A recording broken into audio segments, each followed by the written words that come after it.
Allah paling tahu kita cocoknya diuji di pintu apa. Ada yang lewat suami, ada yang lewat anak, ada yang lewat harta, ada yang lewat mertua, lewat tetangga. Oh, Allah paling tahu. Yang berhasil yang mana? Yang bisa menyembunyikan ujian. Itu.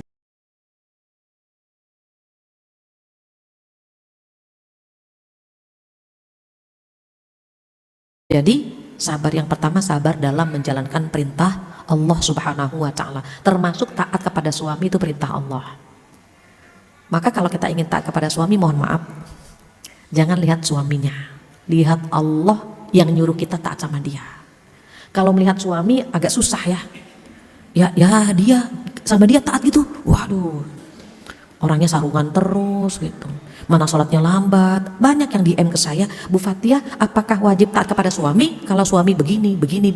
Saya bilang jangan lihat dianya, lihat Allah yang nyuruh kita taat sama dia. Kalau melihat suami, jujur susah kita katakan.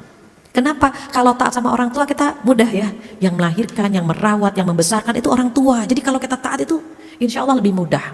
Tapi ketika taat sama suami, ya Allah, ketemunya besar, masing-masing udah pinter, punya dalil gitu, terus udah bisa cari uang sendiri. Ketika disuruh taat sama suami, agak susah di situ. Belum lagi setan yang masuk dalam hati kita, kamu tuh rugi loh dapet dia, gitu kata setan. Dia untung banget dapat kamu. Nanti rasa itu akan ditransfer lagi ke suami. Kamu dapat istri dia rugi tahu gitu. Kamu waktu itu kurang selektif sih gitu. Jadi jangan pernah berpikir bahwa kita sengsara dapat dia gitu ya. Dia pun berpikir begitu, nyesel dapat kita gitu. Biar kita nggak merasa sombong di hadapan suami kita gitu. Itu kan yang terkadang susah untuk kita taat kepada suami. Terus bagaimana? Lihat Allah yang nyuruh kita taat sama suami kita. Itu sabar dalam ketaatan. Yang kedua, sabar dalam meninggalkan larangan. Apa sih yang nggak boleh? Selingkuh nggak boleh, ngerumpi nggak boleh. Begitu juga mengambil hak orang lain nggak boleh gitu. Banyak yang nggak boleh, banyak larangan-larangan Allah, tapi ternyata kita masih melakukannya. Kalau perempuan itu kan karena seneng ngemil, ngemol, ngomel gitu ya, jadi ujiannya itu di lisan. Kalau nggak ngerumpi dia sariawan gitu, aduh pengen nggak ngerumpi gimana gitu, dia udah sholawat, udah baca ayat kursi biar nggak ngerumpi. Tiba-tiba temannya datang, Mbak, tahu nggak Mbak, ya Allah tolong dong saya nggak pengen ngerumpi gitu ya. Ternyata yang dibicarakan adalah musuh bebuyut kita. Wah, kita seneng banget gitu. Kita gayanya nggak pengen ikut gabung kan, kita bilang sebetulnya saya tahu sih tentang dia gitu, tapi kan saya nggak mau ngerumpi ya karena dosa, tapi kan udah tahu ya semuanya ya, jadi saya kasih tahu sebenarnya ya gitu. Akhirnya kita paling banyak cerita tentang dia, padahal kita nggak pengen ngerumpi, tapi ternyata yang dibicarakan adalah musuh kita. Oh, kita senang banget gitu. Itu sabar, tahan lisan. Apa jawabannya? Saya tidak tahu. Kalau dia masih ngerumpi juga, kayaknya nggak pantas kita berbicara ini ya gitu.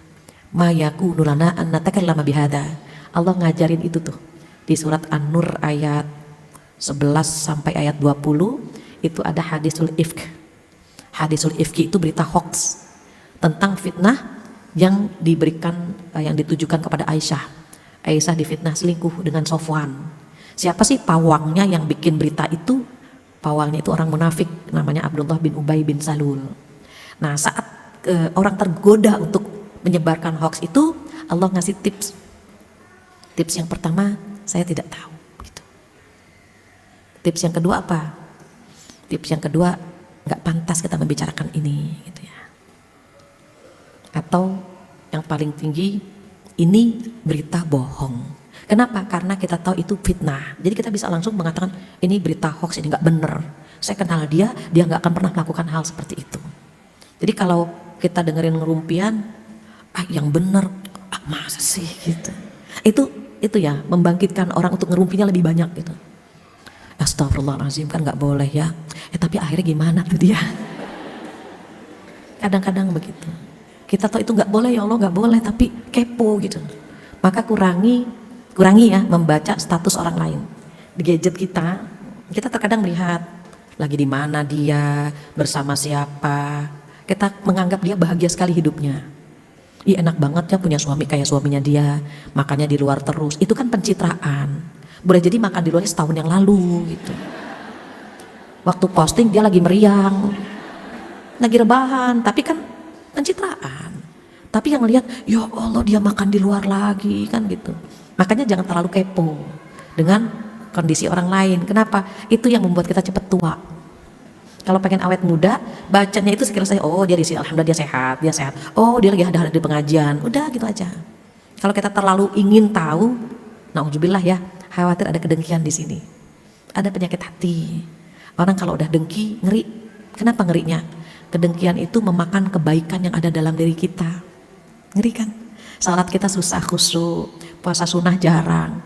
Tapi karena kita memiliki penyakit dengki itu memakan kebaikan yang ada dalam diri kita. Itu pesan Rasulullah, iyyakum wal hasada. Fa innal hasada ya'kulul hasanat kama ta'kulun narul hatab, begitu. Apa artinya? Jauhilah dari penyakit dengki. Karena penyakit dengki itu memakan kebaikan sebagaimana api memakan kayu bakar. Jadi dengki dilarang, iya, sabar. Jangan sampai kita biarkan penyakit hati itu. Even dengki itu ada dua macam ya. Ada yang akut, ada yang biasa, tapi dua-duanya dilarang. Yang akut yang gimana? Gini. Ketika dia ingin kenikmatan di orang tersebut hilang dan pindah ke dia, itu paling akut. Gimana caranya ya biar suaminya dia pindah ke saya? Nah, itu dengki paling akut. Gimana caranya ya biar jabatan dia pindah ke saya? Itu paling akut itu. Sesuatu yang bisa pindah, dia ingin agar kenikmatan di orang tersebut hilang dan pindah ke dia. Makanya ada istilah TTM kan, teman tapi mesra. Dia di depan kita menanyakan kondisi suami, padahal di belakang dia berusaha mengambil suami gitu. Itu yang lagi viral kan begitu. Kalau yang di bawahnya lebih ringan tetapi masih dilarang. Dia ingin agar kenikmatan di orang tersebut hilang. Even nggak harus pindah ke dia, hilang saja. Kenapa? Karena nggak bisa pindah. Apa contohnya? Kecantikan kan nggak bisa pindah. Anak nggak bisa pindah. Suami mungkin bisa, tapi anak kan nggak bisa. Kenapa? Dia satu hati dengan kita. Kalau ada orang yang cantik, dia mulai saingan baru nih gitu. Atau dia punya tetangga jamu janda muda gitu ya. Padahal kan dia nggak bersalah, qadarullah dia menjadi jamu gitu kan. Tapi kita udah deg-degan. Kenapa harus deg-degan? Kita bersyukur alhamdulillah suami kita ada. Tapi orang negatif terus ya, padahal kan dia juga nggak pengen jadi jamu gitu. Atau jahe ya, janda hebring misalnya. Sama saja dia juga nggak pengen gitu. Tapi kita deg-degan gitu kan. Itu nauzubillah ngeri ya. Kalau ada kedengkian dalam diri kita, even nggak bisa pindah, tapi tetap dilarang, nggak boleh. Ini sabar dalam meninggalkan larangan. Aduh ya Allah, kenapa sih ada penyakit ini? Astagfirullahaladzim gitu, istighfar langsung. Itu sabar yang keberapa? Yang kedua. Sabar yang ketiga apa? Sabar yang ketiga, sabar dalam menghadapi ujian Allah. Sabar dalam menghadapi musibah, sabar dalam menghadapi ujian. Para ulama berpendapat yang paling gampang adalah sabar yang nomor 3. Kok bisa yang paling gampang sabar yang nomor 3? Karena sabar yang nomor 3 tidak ada pilihan. Sabar nomor 1, sabar dalam ketaatan, ada pilihan kan? Sholat enggak ya? Sekali-kali enggak sholat, ada pilihan kan? Susah kalau ada pilihan itu. Aduh, sekali-kali gitu, enggak sholat. Tapi untuk orang-orang yang takut kepada Allah enggak berani kan? Dia akan memilih untuk sholat. Tapi untuk orang-orang yang tidak takut kepada Allah, cuek aja kan enggak sholat. Artinya apa? Ada pilihan untuk meninggalkan sholat, makanya susah. Sama dengan yang kedua, sabar dalam meninggalkan larangan Allah. Ada pilihan kan? Ngerumpi enggak. Tapi ada pilihan kan? Kadang-kadang kita milih ngerumpi. Berarti saat itu kita tidak sabar. Berbeda dengan sabar dalam ujian. Ujiannya tadi itu yang 5 tadi. Ketakutan, kelaparan, kemudian kekurangan harta, kekurangan jiwa, kekurangan buah-buahan. Itu ujian. Orang nggak bisa sombong saat diuji, nggak bisa. Cuma bisa pertama apa? Redo dengan takdir Allah, belajar redo. Ya Allah, nggak bisa di level itu, nggak bisa. Gimana dong? Level kedua, sabar dalam menghadapi ujian Allah. Karena kalau nggak sabar, kita mau nggak ada pilihan lagi, nggak bisa sabar bagaimana? menghadapi ujian tersebut. Jangan lari. Sekarang banyak orang bundir. Apa bundir? Bunuh diri. Kenapa? Karena enggak kuat menghadapi ujian tersebut. Padahal Allah tidak akan pernah memberikan ujian melebihi kapasitas kita, enggak akan pernah. Allah itu sudah menakar kira-kira ujiannya A apa, B apa, C apa, dan seterusnya. Masih ingat ya tema beberapa bulan yang lalu? Allah paling tahu kita cocoknya diuji di pintu apa. Ada yang lewat suami, ada yang lewat anak, ada yang lewat harta, ada yang lewat mertua, lewat tetangga. Oh, Allah paling tahu. Yang berhasil yang mana? Yang bisa menyembunyikan ujian. Itu paling berhasil. Orang mengatakan apa? Ibu Masya Allah ya, hidupnya bahagia banget kan ya. Oh, ibu gak pernah diuji ya sama Allah.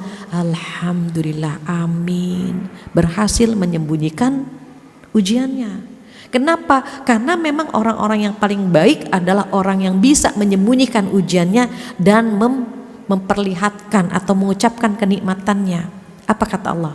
Wa amma bi ni'mati rabbika fahadits. Maka adapun terhadap nikmat Tuhanmu, sampaikan, ucapkan. Tahaddus bi ni'matillah. Ibu-ibu makasih ya gitu. Alhamdulillah anak saya lulus, sampaikan makasih doanya gitu. Ibu alhamdulillah suami saya kemarin dipromosikan, makasih ya doanya, sampaikan. Kalau ujian bagaimana? Sembunyikan gitu. Kita kan dibalik terkadang-kadang. Ujian kita sampaikan kepada orang, tahu nggak ya Allah? Semua orang tahu. Jangankan ujian, capek saja kita terkadang semua orang harus tahu kita capek. Ya. Suami bilang, Bun bisa bikinin kopi nggak Bun? Ayah, Bunda capek ya, bisa nggak bikin kopi sendiri? Ayah ke dapur, ada toples warna hitam tuh kopi ayah. Yang sebelahnya itu gula, air panasnya di termos. Itu kenapa dia bisa begitu? Dia ingin menyampaikan pesan kepada suaminya bahwa dia capek. Nanti anaknya berantakin rumah, nak tolong diberesin dong nak, Bunda capek gitu. Capek saja rasanya seluruh penduduk bumi harus tahu dia capek gitu. Nanti belanja ke mall, ke kantor, ketemu temennya, ya Allah aku capek banget hari ini, sama aku juga capek gitu kan. Orang capek ketemu orang capek, udah tambah capek dua-duanya. Ceritalah tentang capeknya dia, itu baru capek. Kita pengen semua orang tahu bahwa kita capek. Apalagi ujian. Oh, kita pengen semua orang tahu kalau kita punya ujian, sembunyikan ujian itu. Terus kalau ada orang mengatakan, ibu enak banget ya, kayaknya hidupnya nggak pernah ada ujian. Alhamdulillah, amin. Jangan kita bilang, ih kata siapa? Tahu nggak? Yang sebenarnya nih ya, yang sebenarnya, diceritakan semua. Jangan biarkan. Alhamdulillah, dia nggak tahu saya punya ujian. Alhamdulillah. Dia bilang, ibu kayaknya duitnya banyak ya, alhamdulillah, amin gitu. Jangan dikisah tuh yang sebenarnya nih ya, saya punya utang loh sebetulnya. Enggak usah. Sampaikan saja doa yang disampaikan itu amin, ucapkan saja gitu, amin. Ibu kayaknya hidupnya bahagia banget ya, amin, alhamdulillah. Ya Allah, alhamdulillah kita bisa menyembunyikan ujian kita, aminkan saja. Kenapa? Karena Allah akan ngasih kabar gembira buat orang-orang yang sabar. Berarti kan dia sabar.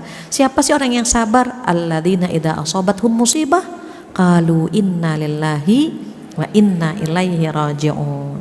Jadi orang yang sabar itu alladzina idza asabathum musibah qalu inna lillahi wa inna ilaihi raji'un. Orang yang sabar itu ketika ditimpa musibah pertama kali, tamparan pertama, pukulan pertama, musibah pertama, dia mengucapkan semua milik Allah. Inna lillahi wa inna ilaihi raji'un.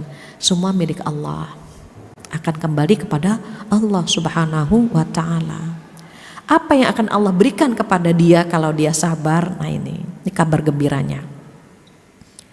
Ada nikmat yang akan Allah berikan kepada orang-orang yang sabar. Yang pertama apa? Ulaika alaihim salawatum mir rabbihim. Yang pertama, orang yang sabar itu mendapatkan ampunan. Coba lagi diampuni dosa-dosa kita, masa kita nangis gitu. Kalaupun nangis jangan lama-lama. Ya Allah gitu, netesin air mata, ya Allah. Tapi kita yakin, ya Allah, Allah sedang menggugurkan dosa-dosa aku, ya Allah gitu. Jangankan musibah, capek yang kita rasakan saja, badan kita capek gitu ya. Kerja capek, ngurus anak capek, capeknya kita saja menggugurkan dosa-dosa. Kalau kita tahu Allah sedang menggugurkan dosa-dosa kita nggak ingin itu berujung. Jadi sabar kita jangan dikasih ujung. Iwan ada yang bertanya, tapi kan Bu Fatihah sabar ada ujungnya, sabarnya siapa dulu gitu.